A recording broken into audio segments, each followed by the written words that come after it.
Okay, welcome everyone, and thanks for joining this webinar on how the Lazarus Group, a North Korean state-sponsored cybercriminal syndicate, pulled off the biggest hack in DeFi and stole over $500 million worth of crypto assets. I'm Dong Lee, the Senior Policy Advisor for APAC at Elliptic, and your host for the session. Prior to joining Elliptic, I was with the Enforcement Department at the Monetary Authority of Singapore, looking into market misconduct, so this is a very interesting topic for me as well.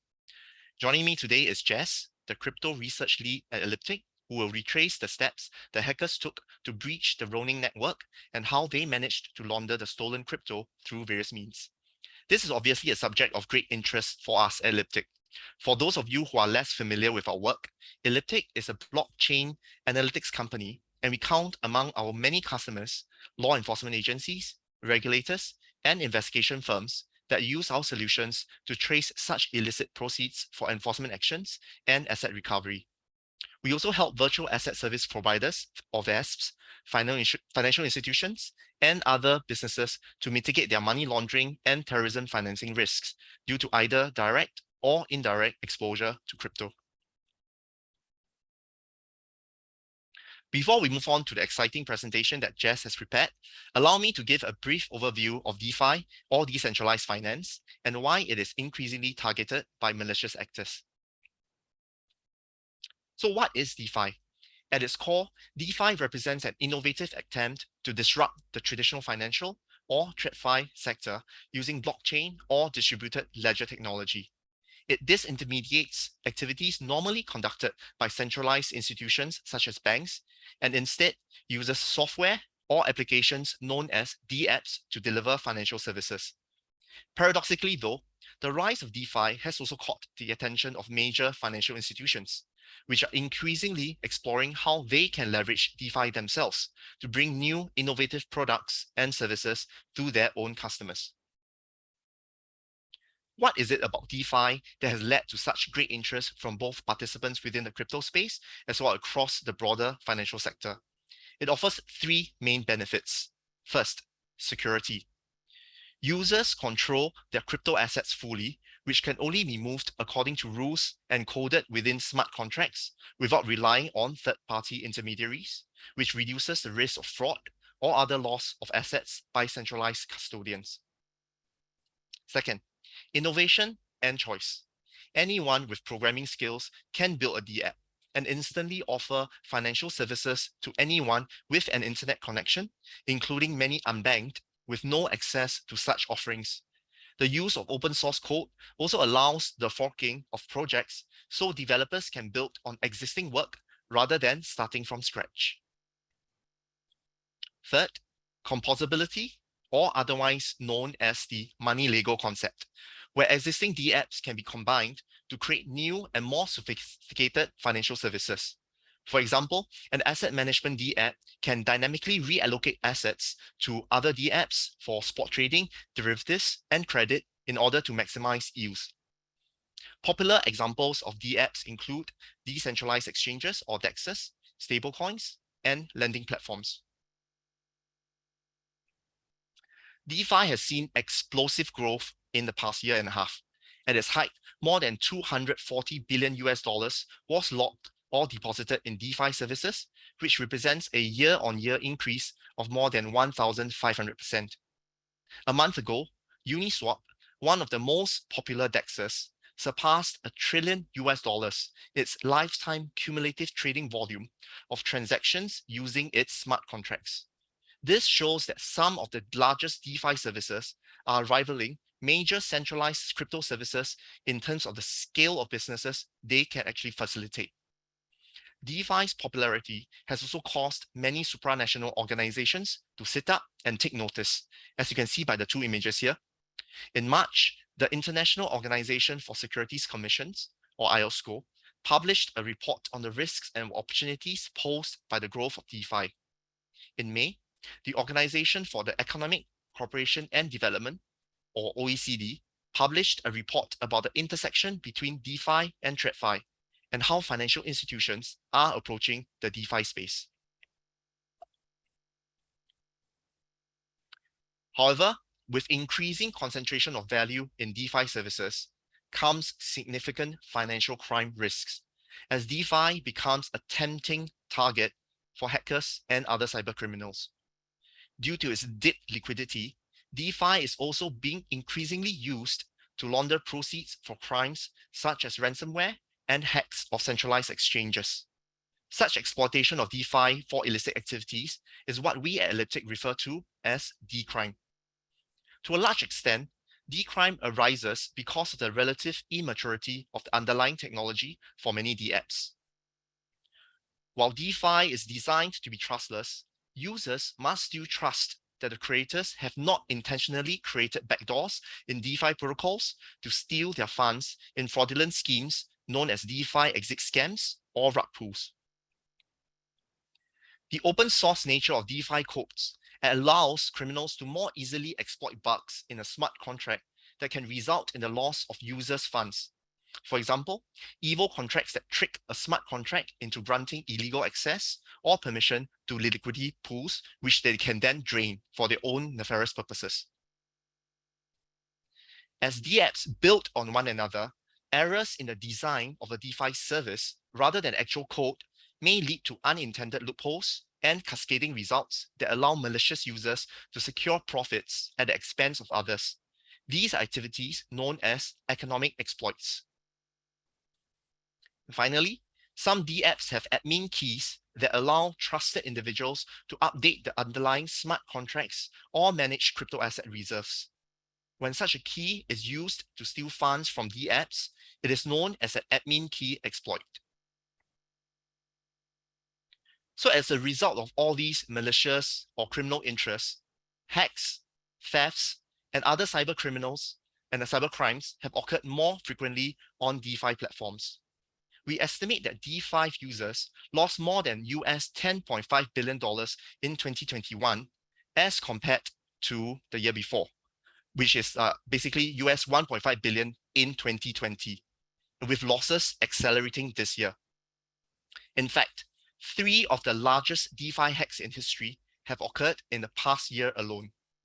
Last August, an attacker exploited a vulnerability in Poly Network's cross-chain smart contract and made off with more than US $600 million in various crypto assets, though most of the funds were returned a few weeks later by a supposed white hat hacker. In February this year, a hacker exploited Wormhole, a cross-chain bridge which allowed him to mint 120,000 wrapped Ether on the Solana blockchain and stole over US $300 million worth in ETH. A month later, in March, the Lazarus Group hacked the Ronin bridge and stole over US $500 million worth of crypto assets, which is, of course, the main topic for today's webinar. So despite all the doom and gloom, one thing to remember is that in DeFi, assets do not go off-chain and usually remain traceable, which is why our researchers at Elliptic were able to track the flow of stolen funds from the Ronin bridge hack. This is unlike centralized service providers, such as exchanges, where off-chain transactions can occur due to the pooling or conversion of crypto assets. Therefore, in general, DeFi offers higher levels of traceability that can help law enforcement and crypto businesses detect and fight financial crime. So before I hand it over to Jess to introduce herself and showcase her excellent sleuth work using our tools, a bit of housekeeping first. We invited attendees to pre-submit questions, which we will go through at the end of the session. Depending on the time left, we may also take questions from the audience. So if you have any, please pop them in the Zoom chat. Just so you know, we will be sharing a recording of this session afterwards. In fact, I think this is one of the questions that someone has put on the chat. So so you can actually download a copy or access a copy of the recording later. So without further ado, take it away, Jess. Thank you very much, Tang Li. Let me just get my screen ready to share.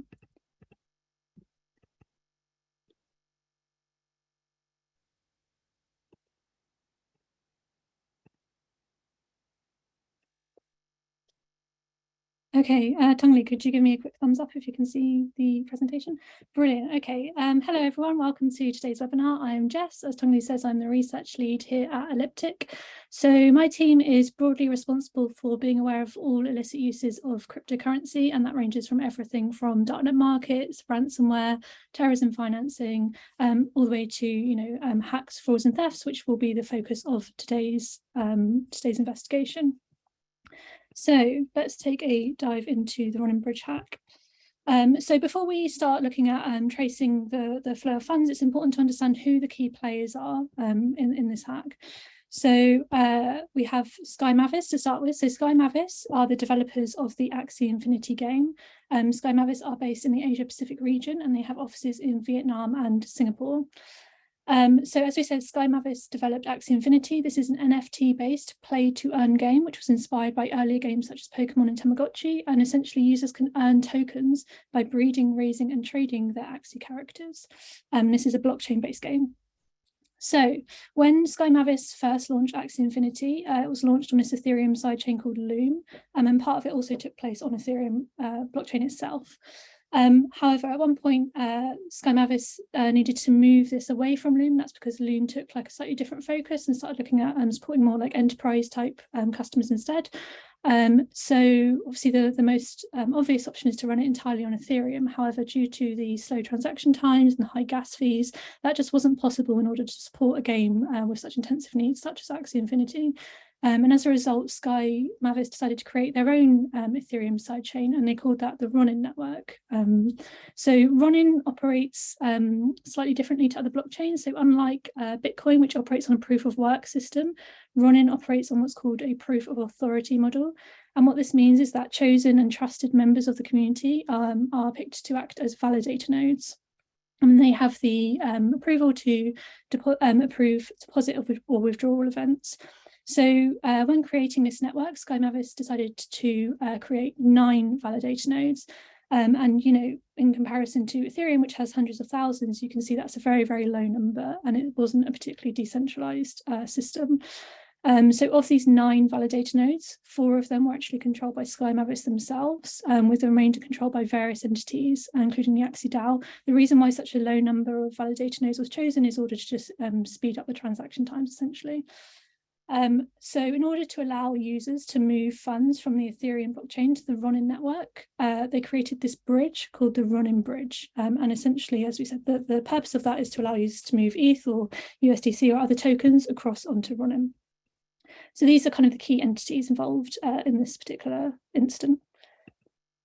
So before we look at how Ronin itself was attacked, let's take a brief overview of how DeFi services in general have been exploited over the past few years. So at the beginning of this year, Elliptic released a DeFi report, and we took a look at DeFi exploits up until the end of 2021. If you haven't had a chance to look at this report yet, please do get in touch afterwards. We can send you a copy. And essentially, we found that of those 4 vulnerabilities that Tongli just ran us through briefly, the 2 most common methods of attack are code exploit. So that's where there's an error in the smart contract or a little mistake, and an attacker can exploit that in order to steal users' funds. And the second was economic exploit. So as Tongli says, this is where there's a vulnerability in the way that the dApp works itself. So it's not necessarily an error in a smart contract, it's just maybe something's been overlooked. And that can leave it vulnerable to attacks such as flash loan attacks. And what you'll see is much less common is this idea of an admin key or a private key exploit, which is where the private key of, say, a developer itself is accessed and used to steal users' funds. So which of these methods was used to attack Ronin? Well, in an update posted by Ronin following the attack, they said all evidence points to this attack being socially engineered rather than a technical flaw. So this is very, very interesting. So to give you a bit more context about the attack itself, on the 23rd of March this year, all 4 of Sky Mavis's Ronin validator nodes and the Axie DAO validator node were compromised. And this resulted in 173,600 ETH and $25.5 million worth of USDC being drained from the Ronin bridge. So according to the Ronin newsletter, which is where they posted updates following this attack, the attacker was able to gain access to the private keys of these nodes in order to forge the withdrawals. And although the attack took place on the 23rd of March, the hack was actually not discovered until the 29th of March. And this followed a report from a user who was unable to withdraw $5,000 ETH from the bridge. So, according to the information posted by Ronin, appears that the private keys were accessed as a result of a social engineering attack. And in a sort of more detailed update that followed, they said that the Sky Mavis employees are constantly under advanced spear phishing attempts. And in this instance, one employee was compromised. And as a result of the compromise, obviously the attackers were able to leverage the access to gain access to the validator nodes. So does this tell us anything about the attackers? Yes, it does. So this is a very sophisticated attack. And in order to carry out the social engineering required in order to gain access to these private keys, the attacker must have been preparing for this for a fair amount of time. So this suggests that it might be a slightly more sophisticated attacker than we are used to seeing with, for example, those code exploits. Interestingly, following the security update, in the following security update, the company Sky Mavis said that they are sort of improving all areas of their security. And one thing they particularly picked out was that they are going to use work-only devices to further mitigate risks. It's unclear whether they're sort of implying or hinting that the compromise may have taken place as a result of personal use of the device. But that's an interesting detail in their security update. So how much was stolen? So as Tangli says, this could be considered the sort of highest value theft of all time in terms of crypto heists. There is a little bit of debate in the industry about whether this is the top heist or the second top. And the reason for that is there's a slight difference in terms of when you take the value of the hack. So we can see these are the two transactions in which the funds were transferred to the attacker. And we can see that there is 173,600 ETH and 25.5 million USDC. So if you take the value of the ETH on the date that the hack took place, then the value of these two transactions put together is 540 million. Whereas if you take the value on the day that the hack was discovered, which was the 29th of March, the value was nearer 615 million. So it sort of increased in value in that time. So it really kind of depends on how you decide to calculate the value and when you decide to take the value. But either way, this is either the largest or second largest hack of all time. And, if we consider this to be the $540 million value, then the largest hack of all time in terms of value would be the Poly network hack of 2021, which was valued at 611 million. So either way, a very, very significant instance in the DeFi world. So why did it take so long for Sky Mavis or Ronin to identify the breach? Well, in their security update, they stated that they didn't have a proper tracking system for monitoring large outflows from the bridge, which is why the breach wasn't discovered immediately. They are in the process of deploying a new bridge, and they stated once this is deployed, it will not be possible to withdraw transactions at this size without human interaction. So, just pointing to potentially a security oversight here, and this fits with themes in general in terms of DeFi services, in the sense that the mass sort of adoption of DeFi and the mass innovation that we're seeing in the field doesn't always necessarily prioritize security. So let's get into the interesting bit. What happened with the stolen funds? Well, the first thing that we see is that stolen USDC was swapped on decentralized exchanges for ETH. This is not a surprising move, and this is one of the techniques that we describe again in our DeFi report. So why would the attacker have done this? Well, essentially, stablecoins, including USDC and Tether, have this function that the token issuer can freeze the funds. So they do this in the event that the funds are connected to illicit activity. So if you are a DeFi hacker and you steal tokens, including these stablecoins, the first thing you're going to want to do is move them into a different form of crypto asset, which doesn't have this freezability function, so that you don't lose access to these funds. So this is a very, very unsurprising move, being the first thing that the attackers did. So what happened to the ETH after it was, collected together? Well, between 500 to 3,000 ETH at a time were sent to these intermediary addresses that we can see here. And they were then sent on to centralized exchanges. We tend not to name the exchanges in an instance like this, but there is some reporting online about this. So this is kind of a surprising move. We don't often see DeFi attackers necessarily send funds straight to centralized services. This was quite interesting. After the the hack was published, several key exchanges began publicly announcing that they would assist Ronin and assist law enforcement with the investigation. And as a result, the hackers changed what they were doing. So instead of continuing to send to these centralized services, they instead looked to decentralized services, and in particular, this one called Tornado Cash. Tornado Cash is a decentralized mixer, which operates on blockchains included, well, on Ethereum blockchain. And again, they were splitting the funds up into these intermediary addresses and then sending them on to Tornado Cash. And they were laundering thousands of ETH a day in this way. So it's a very manual and arduous task. So until the 14th of April, which was about 2 weeks after the attack took place, 18% of stolen funds had been laundered in this manner. And why do I pick out the 14th of April as a particular date? Well, on the 14th of April, the US Treasury's Office of Foreign Assets Control, which is also known as OFAC, identified the recipient of the stolen funds as North Korean state hackers Lazarus Group. And they did this by updating Lazarus Group's entry on the SDN list. This is the entry that was published, the update that was published. It was very, very low key, and it wasn't necessarily accompanied by the press release that we would necessarily expect in an instance like this. And actually, it's very tricky sometimes to actually see what's been updated. So here you can see the first or the previous entry here, and then the updated entry starts here.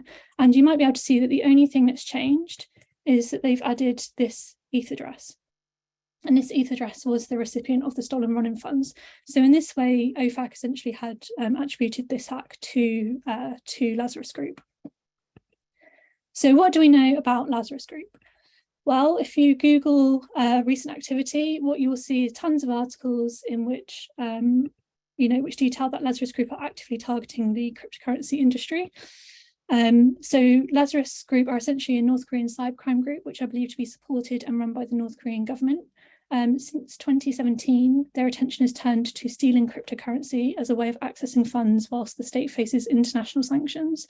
The group is believed to be responsible for some of the most high-profile crypto heists, and our research indicates that between 2017 and 2021, Lazarus Group has stolen somewhere in the range of $1.5 to $1.7 billion of cryptocurrency or crypto assets.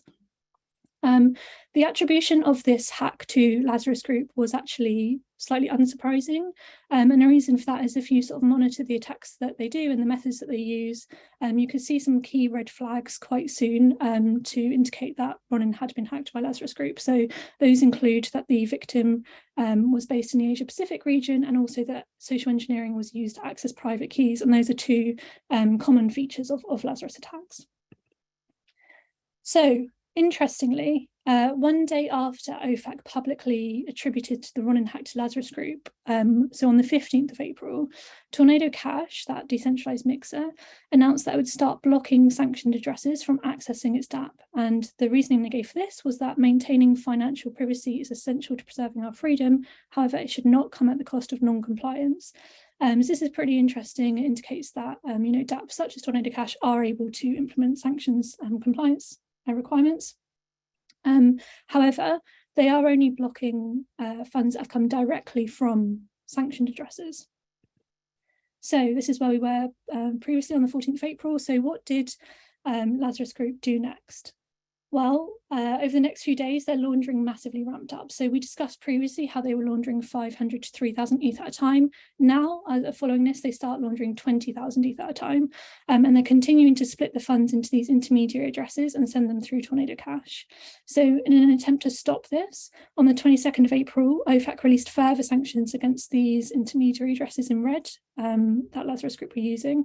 This outgoing flow here was sent just before the sanctions were released. So did this stop Lazarus Group's laundering? Well, unfortunately, the answer is no. As we said, Tornado Cash is only blocking funds directly from sanctioned addresses. So all Lazarus Group need to do now is just send them to these further intermediary addresses. And that's essentially what they did. They just moved the funds to new non-sanctioned addresses to continue laundering them through Tornado Cash. Further sanctions were again released on the 6th of May. However, to date, almost all of the stolen funds have now been laundered in this way. So I'm now going to take you to have a quick look at some of our products and how we can use these to investigate these funds. Okay, so hopefully you can see my investigator screen. So this is the landing page of our new product called Investigator, and this is a blockchain analytics tool. If you are one of our customers on the call, you might be very familiar with this or with other similar examples like our previous product called Forensics. So Investigator essentially allows you to take a deep dive into following the money type investigations. In order to start an investigation, you just choose whichever asset you're interested in. As you can see, we support a very, very large range of assets. So let's take ETH. And then you just need to type in an investigation name and it will open up a new graph for you. And this is what that looks like. So in this instance, we are interested in Lazarus Group. So we can search that here. You can also search for a transaction hash or a particular address that you're interested in. And you can just plot that onto the graph. Once you've got that on the graph, you can click on it and this sidebar will pop up and it will give you more information about the cluster itself. So you can see incoming and outgoing flows, and you can see exposure. Now, in order to show you why this is really, really cool, I'm just going to take you to another product. So let me just bring in another cluster. So say you're interested in this flow here. What you might traditionally do, for example, if you're a compliance professional, is you might use our other tool called Lens to screen that. So Lens is a wallet screening tool, and you can choose whichever asset. Again, you can see how many tokens or assets we support down the side, and you can just choose the one which is of interest to you and search it. And what that's going to do now is screen the address and bring back information that's relevant. So you can see the total incoming and outgoing. You can see any flags that have been triggered. So we've got some illicit activity here. But the exposure tab is what's really interesting. So this shows you the source of funds and the destination of funds and where exactly those funds have come from. Now, we've decided to bring this idea of exposure directly into the Investigator tool to allow you to understand what's happened with the funds in a much, much more easy and visual way. So this is a really, really cool update to the tool. So as you can see, if you click on the cluster that you're interested in and go to the exposure tab, you can see that straight away here. And if you click through, you can see not only which categories have been triggered, but which entities within those categories have been triggered. So let's see how Investigator can be used to further take a deep dive into this. For ease of time, I have just plotted all of the outgoing flows from Lazarus Group, which relate to the Ronin bridge hack. And you can see that here. So these flows at the top here are the ones that are connected to those centralized exchanges, and these other flows here are the ones that are connected to Tornado Cash. So how could we use this graph to see that easily? Well, one thing you could do is click on the clusters and look at that exposure. And you can see, for example, of this cluster here that's highlighted in pink, 100% of the outgoing funds have gone to Tornado Cash. And you can pretty easily just click through all of the clusters and see that that's the case for all of these here. And that's great. It is still a little bit manual, right? You do still have to click on each cluster. So is there a way that we can see this exposure data directly on the graph? And the answer is yes. And this is a really, really cool update that we brought to Investigator. So if you want to see that directly on the graph, you can change the view of each cluster. So instead of the default node view, you can actually change it to exposure, and you can choose whether you want to look at source of funds or destination of funds exposure. Obviously, in this case, we're most interested in where the funds are actually going to. So we're going to look at destination of funds. And if I click on that, straight away, it's showing you where the funds have gone. All you have to do is hover over the cluster and it tells you the category that they've gone to. So you can see these ones at the top, 100% are going to exchanges, and these ones here, 100% are going to a mixer. If you want to plot the mixer activity, all you need to do is click on Tornado Cash here, and it's going to plot all flows which are going to Tornado Cash on the graph. And you can see very, very quickly how in literally just a couple of clicks, we've gone from just, a Lazarus Group cluster to this much more detailed investigation, which you can see in a really visual way where all the funds are going, and it helps you to really understand what you're seeing. Also, the plotting of things like Tornado Cash in just one click enables you to not spend ages having to plot each individual flow. You can just plot it all straight away and then spend the majority of your time actually analysing what's happened. So yeah, this is a really exciting new update that we've brought to this tool. So I'm going to take you back to the presentation now. Let me go here. Okay, cool, right. So I know what we're sort of particularly interested in is where have the funds gone, since they've hit those centralized exchanges and since they've hit Tornado Cash, right? So we have had some really exciting news from other entities within the cryptocurrency industry. So on the 22nd of April, Binance announced they had managed to recover $5.8 million, which had originated from this hack. So this is fantastic news and shows, the benefits of sort of industry collaboration. But I know what you're particularly interested in is where have the funds gone since they've gone through Tornado Cash, right? And we at Elliptic have been tracing these funds through this mixer and continue to track them since. Because this is subject to an ongoing investigation and we don't want to impact that in any way, we're actually not going to be sharing the details of this at this stage. But, there is a lot of industry collaboration going on in this space, which is really exciting. However, although we're not necessarily going to be sharing that ourselves, there is some information online which gives you an indication where some of the other funds have gone. So, for example, on the 6th of May, OFAC sanctioned Blender. So Blender is a Bitcoin mixer, which has been used to facilitate money laundering for various Russian-linked ransomware groups, but also it was used to facilitate money laundering for over $20.5 million worth of the stolen Ronin funds. So this essentially reveals that some of the funds made their way over to the Bitcoin blockchain. And actually, this concept of cross-chain laundering is something we are increasingly seeing in money laundering investigations for various different illicit entity types. So how has Axie Infinity responded? Well, they responded in two key ways. So first of all, Binance led a fundraising round, which the funds raised in that round were used to compensate the victims of the attack. But also Sky Mavis has announced this new bug bounty program. So this is something we're seeing a lot now in DeFi. This is essentially where the service motivates white hat hackers to identify and disclose vulnerabilities within a service to the DApp or the DeFi service itself, and they can then patch any security vulnerabilities. And this is one way in which you can sort of crowdsource security. And it's great that we're seeing DeFi sort of adopt this as well. So how can blockchain analytics help? Well, first of all, proactive monitoring for illicit funds. So here's a screenshot of an address on the Ethereum blockchain, which is still currently holding funds connected to the Ronin hack, right? So if you are, say, an exchange and you receive a deposit from this address, you can screen the address in our tool Lens. And what that will quickly show you is that 100% of the funds has come from the OFAC sanctioned entity Lazarus Group. So that enables you to make those compliance decisions really, really quickly in a sort of proactive way. You can also use our other tools, such as Investigator, to take a really deep dive investigation reactively into these illicit events and track exactly where those funds have gone. And that's all from me. So Tang-Li, I think back over to you. Yeah. Thanks, Jess, for showing us how blockchain analytics can help law enforcement and crypto businesses to trace illicit proceeds and fight financial crime in crypto. So there's still some time left. So let's go through some of the questions that we have received, be it pre-submitted or live. So let's see. Take a look.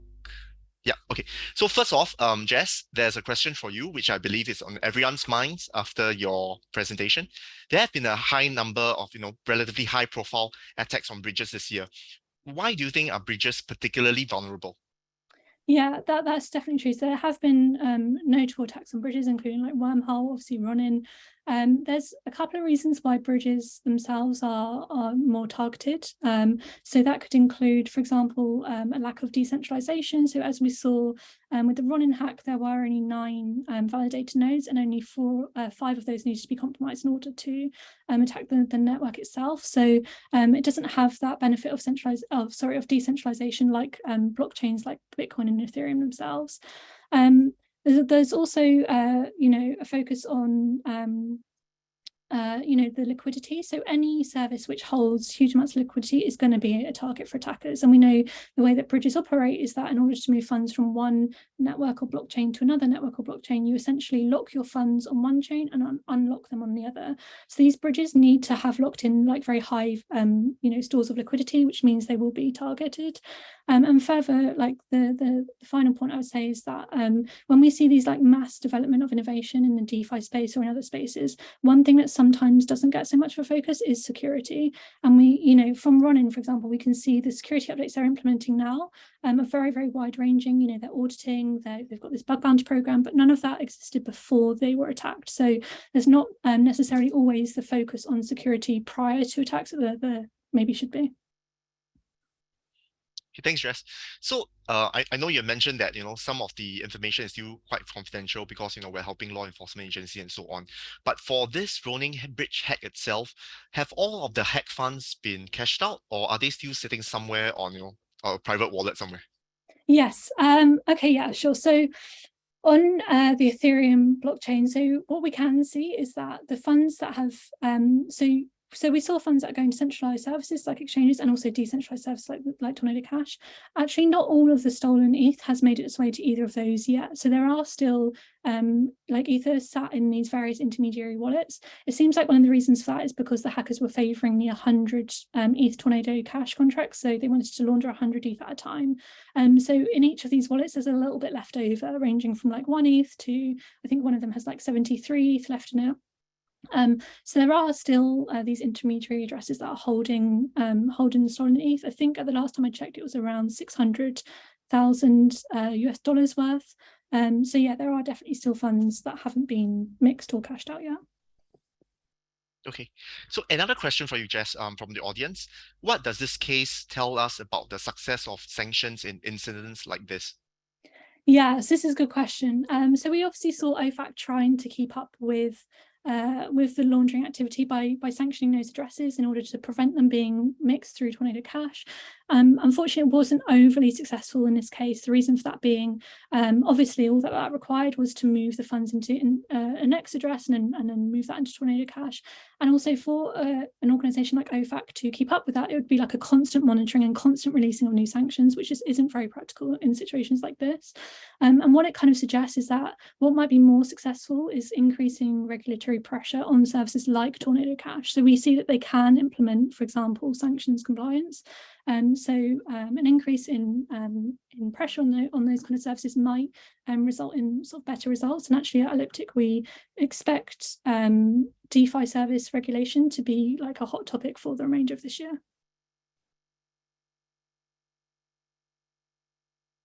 Okay, yeah, thank you, Jess. So let me take a look at what other questions we have. Let's see.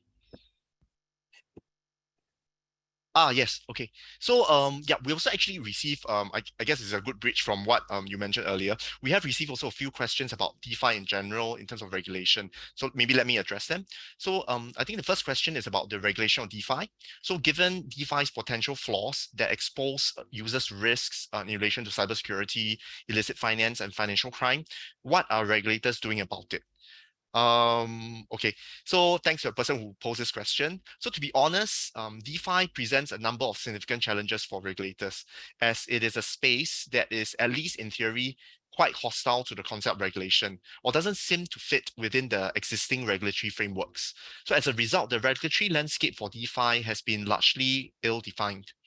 However, this situation looks to change with the release of updated FATF guidance for virtual assets last October. In the new guidance, FATF clarified that a DApp is not a virtual asset service provider or VASP and is not subject to FATF standards. However, it highlighted that persons who maintain control or sufficient influence in the DeFi arrangements, even if those arrangements seem decentralized, may fall under the FATF definition of a VASP and therefore potentially subject to regulation. So while it may remain challenging still for regulators to define the scope of what constitutes sufficient influence or control, this marks somewhat a significant turning point in potential DeFi regulation, as regulators will now increasingly scrutinize the governance arrangements of the various DeFi protocols. This is to help them identify developers and individuals who maintain significant control after launch and who may indeed profit significantly from the DeFi protocols. So depending on the type of services the DApps provide, regulators will likely attempt to apply the same regulatory frameworks and principles used in TradFi to DeFi, including requirements to address money laundering and terrorism financing risks, as well as cyber security. So in essence, we are seeing, I think, increased momentum towards the regulation of DeFi by regulators, focusing on the substance of the services provided rather than the form. So more importantly, policymakers and regulators are working on the premise that many DApps are actually not as decentralized as they claim. Many of these projects involve certain people or stakeholders who exercise a substantial amount of influence over their tokens and services. Regulators will therefore focus their attention on identifying those DApps and marketplaces that claim to be completely decentralized, but when in fact they are not. So another critical driver, I think, for increased regulatory scrutiny and AML/CFT compliance is likely to come from the TradFi sector itself. Banks are already thinking about how to leverage DeFi, and institutional investors are interested in DeFi as well. So these players will demand compliance and will insist that for them to use DeFi protocols, they'll need to be KYC AML compliant, and therefore many DeFi developers are likely to oblige, since they also want to attract the big money into the work they are doing. Okay, so another related question was about the regulatory landscape for stablecoins, given their popularity as a common currency for the DeFi economy. So first off, let me preface it by just saying that not all stablecoins are the same. In fact, for some of them, the term stablecoins may be a misnomer, as can be seen by the recent Terra Luna or USD collapse. Broadly speaking, there are two types of stablecoins, asset-backed and algorithmic. Asset-backed stablecoins aim to maintain a fixed price by ensuring that they are fully collateralized with assets such as fiat currencies or physical commodities. In contrast, algorithmic stablecoins are not reserve-backed. Instead, they strive for price stability by relying on complex code, algorithms, mathematical equations to regulate a coin's supply and demand. And presently, stablecoins serve primarily as a vital bridge between the fiat and crypto ecosystems. Because rather than repeatedly swapping fiat currencies for volatile assets such as Bitcoin and Ether, users can actually purchase stablecoins and then swap these on exchanges for crypto assets directly. In particular, DeFi investors like to use asset-backed stablecoins due to their perceived low volatility and trustworthiness to transfer funds between protocols. So accordingly, regulators have basically followed the money. They also increased their scrutiny of asset-backed stablecoins. In February this year, the Financial Stability Board noted in a report that asset-backed stablecoins could pose risks to the broader financial sector if runs occur on reserve assets invested in short-term money markets, basically almost like a bank run. Others, such as the Attorney General of New York, have raised concerns that some stablecoin issuers have failed to provide honest disclosures about their reserves. Earlier this month, the New York Department of Financial Services, which oversees regulated crypto companies in the state, published its first stablecoin-specific guidance for issuers. It required stablecoins that are traded in the state to be fully backed by certain assets, with these assets segregated from the issuer's operational funds and attested to by an auditor regularly. Closer to home, the Monetary Authority of Singapore updated its FAQs this March to state that fiat-backed stablecoins are not the same as e-money, though most of them, including popular ones like USDT and USDC, may fit the definition of a digital payment token. Therefore, VASPs offering services in such stablecoins will be regulated in Singapore. Earlier this month, Japan enshrined investor protection in law for stablecoins that are pegged to the yen or another legal tender. Under the new law, fiat-backed stablecoins will now be considered a digital as they're basically digital money, and holders are guaranteed the right to redeem them at face value from the issuers. But this also effectively means that stablecoins would likely be issued by licensed entities such as banks and trust companies. So as it can be seen, though actual regulation and even definitions of stablecoins remain quite fragmented, regulators appear to be converging on an approach towards asset-backed stablecoins at least, based on the principle of same risks, same rules. It seems increasingly likely that issuers of such stablecoins may face the same regulatory requirements that banks face in handling traditional assets, including those related to anti-money laundering, counter-financing of terrorism, capital, and liquidity buffers. So other regulations in areas such as audit, custody, and cybersecurity may also follow in the future. Actually, we're running a bit short time, so let me just cover one last question quickly. Okay, so I think on the point about cybersecurity, someone asked if there are any best practices or global standards available or being worked on for crypto businesses. So if we are talking about VESPs, they're operating in a well-regulated jurisdiction with crypto-specific regimes, such as those you can see in like Japan, Singapore. They will likely be subject to legislation or requirements on cybersecurity and technology risk management. This is very similar to those faced by traditional financial institutions. They are operating in the digital space in one form or the other. And to be honest, that's basically everyone. So, however, such regulated vests are usually centralized entities, which will then bear the responsibility to reimburse investors for missing funds. I think the more problematic area would be DeFi platforms. I think as Jess also alluded to in her presentation, given the different blockchains, the plethora of programming languages available, the issue of responsibility, it is difficult for any organizations to set global standards on cybersecurity for DeFi protocols. As smart contracts become more complex with different dApps building on each other, it is doubtful that any reputable consultancy or IT audit companies will attest to the robustness of any specific code or the procedures involved in any DeFi service, especially since most DeFi operators are not subject to legislation that may require them to harden their systems against cyber attacks or have other measures to safeguard investor funds.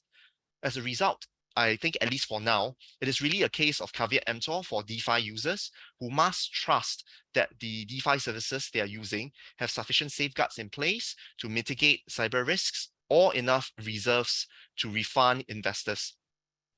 So, although this is, of course, not always the case, as can be seen by recent attacks of DeFi protocols, where users have lost their funds or taken a significant haircut as a result of hacks and thefts.